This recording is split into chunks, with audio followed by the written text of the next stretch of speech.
عام طور پر تو بڑی انیوژل چیزیں شروع ہو جاتی ہیں، تو سڈن چینجز آ جائیں گے انسان میں، اس سے اندازہ ہوتا ہے کہ کچھ گڑبڑ ہو گئی۔ ایک چیز تو بڑی طے ہے کہ جو شخص اللہ کو پابندی سے پکارتا ہے، جو شخص نماز پابندی سے ادا کر رہا ہے، قرآن پاک کی تلاوت پابندی سے کر رہا ہے، اللہ کے فضل و کرم سے وہ ایسی چیزوں سے بچا رہتا ہے کہ قرآن پاک کی تلاوت بڑی فضیلت رکھتی ہے۔ ہم سونے سے پہلے سورہ اخلاص پڑھ کے اپنے اوپر خود ہی دم کر لیں، بچے رہیں گے نظر بد سے۔ سورہ ناس ہے، اس کو پڑھ کے دم کر لیں اپنے اوپر خود ہی۔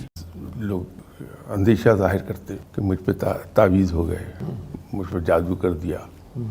کسی نے کوئی عمل کر دیا میرے اوپر، اس سے سب سے اچھی ڈھال یہی ہے کہ آپ ایک تو سورہ بقرہ تو جتنا حصہ روز پڑھ سکیں پڑھ لیجئے، اور کچھ نہیں تو گاڑی میں جا رہے ہیں اس کو آپ آڈیو لگا دیں، اس کو سنتے رہیے۔